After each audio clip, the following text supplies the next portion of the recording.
Solvete omnes. Hodie legemus partem novum de libro cuius nomen est Ritchie's Fābulae Facilēs. Hello everyone. Today we will read chapter 9 of the book whose name is Ritchie's Easy Stories. Incipiamus. Let's begin. Novum, the reward of valor. Perseus postquam ad litus discendit, primum terraria exuit, tum ad rupum vinit, ubi Andromeda vincta erat. Ea autem omnem spem salutes deposuerat, et ubi Perseus adiit, terrore paene exanimata erat. Ire vincula statum salvit, et puellum patri redidit. Cepheus, ob honc rem, maximo gaudio affectus est. Meritum gratiam pro tanto beneficio Persio retulit, praeterea Andromedam ipsam in matrimonium dedit. Ille libenter hoc donum accepit, et puellum duxit. Paucos annos cum uxore sua in ea regione habitabat, et in magno honore erat apud omnes Aethiopes. Magnopere tamen matrum suam Rossus videre cupiebat. Tandem igitur cum uxore sua regno Cephiae discessit. Bene. Postquam is after. So after Perseus descended to the beach, first, primum, he took off his winged shoes.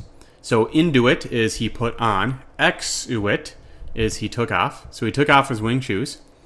Then, to the rock, then he came to the rock where Andromeda had been chained. Now here is a past passive participle. The ending there is matching up with Andromeda, but now we have erat. If it were vincta est, it would be was chained, but because that's in the past tense erat, the whole construction is in the pluperfect, so she had been chained. Ea autem, so she, however, if you recall, isia id is your pronoun, so she, however, had deposited, had set aside all hope, omnem spem, of health or of life. Note here, deposuerat is also in the pluperfect, so she had deposited.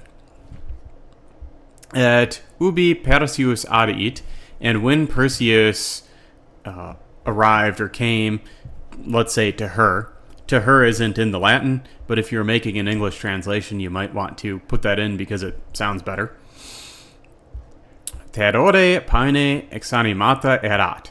So here we've got another past passive participle, exanimata. The glosses they give are kill or exhaust. So she had been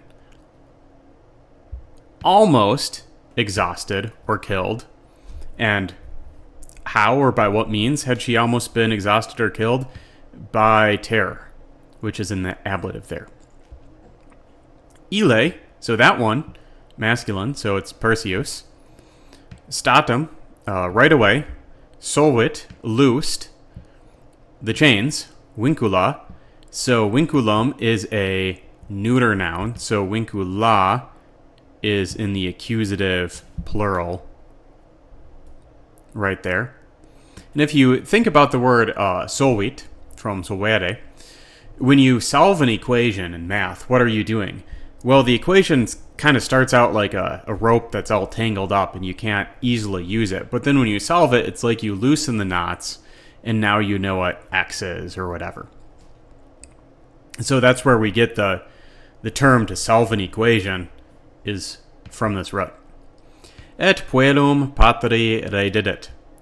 And he returned the girl, puellum, to the father, patri. So puellum there is in the accusative and father is in the dative. If you were translating this to English, you'd probably say he returned the daughter to her father.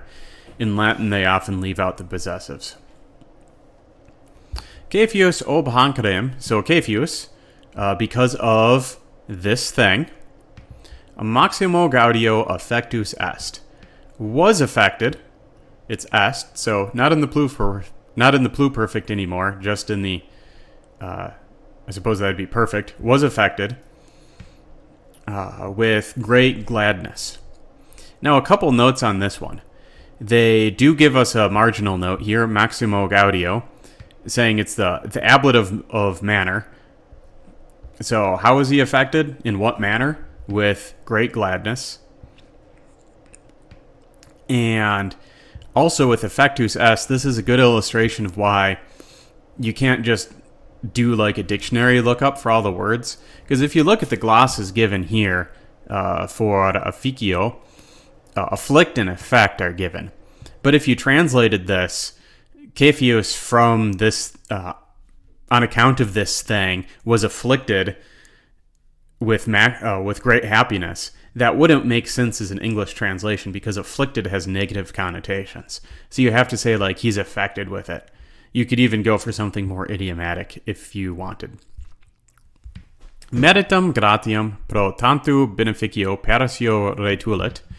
So he, meaning Cepheus, the king, returned or paid or gave to Perseus, that's the dative here, meritum gratiam, so the merited thanks, pro tanto beneficio, for such beneficence, or for such kindness. Pro tanto beneficio is in the ablative here. Don't get confused by Persio also looking like it might be in the ablative. It's in the dative, and we know that by context. Praeteria, so besides or moreover. Dramidum, we'll go to the verb here. Besides or moreover, he gave, dated, and dromidum ipsum. Both of those are in the accusative. We've got that reflexive pronoun here. So Andromeda herself, ipsum, in matrimonium, in marriage, to him, ei. Ile, that one, meaning Perseus, libenter, freely, accepit, accepted or received, this gift, hoc donum, that's in the accusative there. Remember, donum is neuter, so the accusative and the nominative look the same. Et puellum duxit, and he led the girl. If you were translating this, you shouldn't just put he led the girl, unless you're specifically have been asked to produce a woodenly literal translation. That's not a idiom in English to lead someone. At the very least, say he led her in marriage or in matrimony. You could probably also just say, and he married her. Paucos annos cum uxore sua in ea regione habitabat. So he, meaning Perseus, was living in that region, in ea regione, and here we have the ablative combined with in, cum uxore sua, with his wife, for a few years, paucos annos. We're given a little note here. This is the accusative of duration. Now, if you weren't familiar with that construction and you were just reading through this and thought, oh, that's in the ablative, you probably would have produced the same translation, a correct translation, because it's like, oh, he was living. How was he living for a few years? Et in magno honore erat, and he was in great honor, apud, among all the Ethiopians, omnes Ethiopes. So apud, among or in the presence of, takes the accusative. So here we have omnes Ethiopes, and that's in the accusative. Magnopere tamen matrum suum rursus videre cupiebat. So magnopere, greatly, tamen, however, he was desiring. So cupiebat was desiring, and you can remember that with Cupid, who's the Roman god of desire. Now note, this doesn't have to be like a romantic desire. It can just be, if you said cupio edere lardum, that would just be, I desire to eat bacon. So he was desiring to do what? To see, videre, materum suum, to see his mother, rusus, again. So greatly, however, he was desiring to see his mother again. Tandem igitur, cum uxore sua e regno Cephei discesset. So he therefore left out of the regno Cephei, so you could probably say the realm of Cepheus, with his wife. Bene.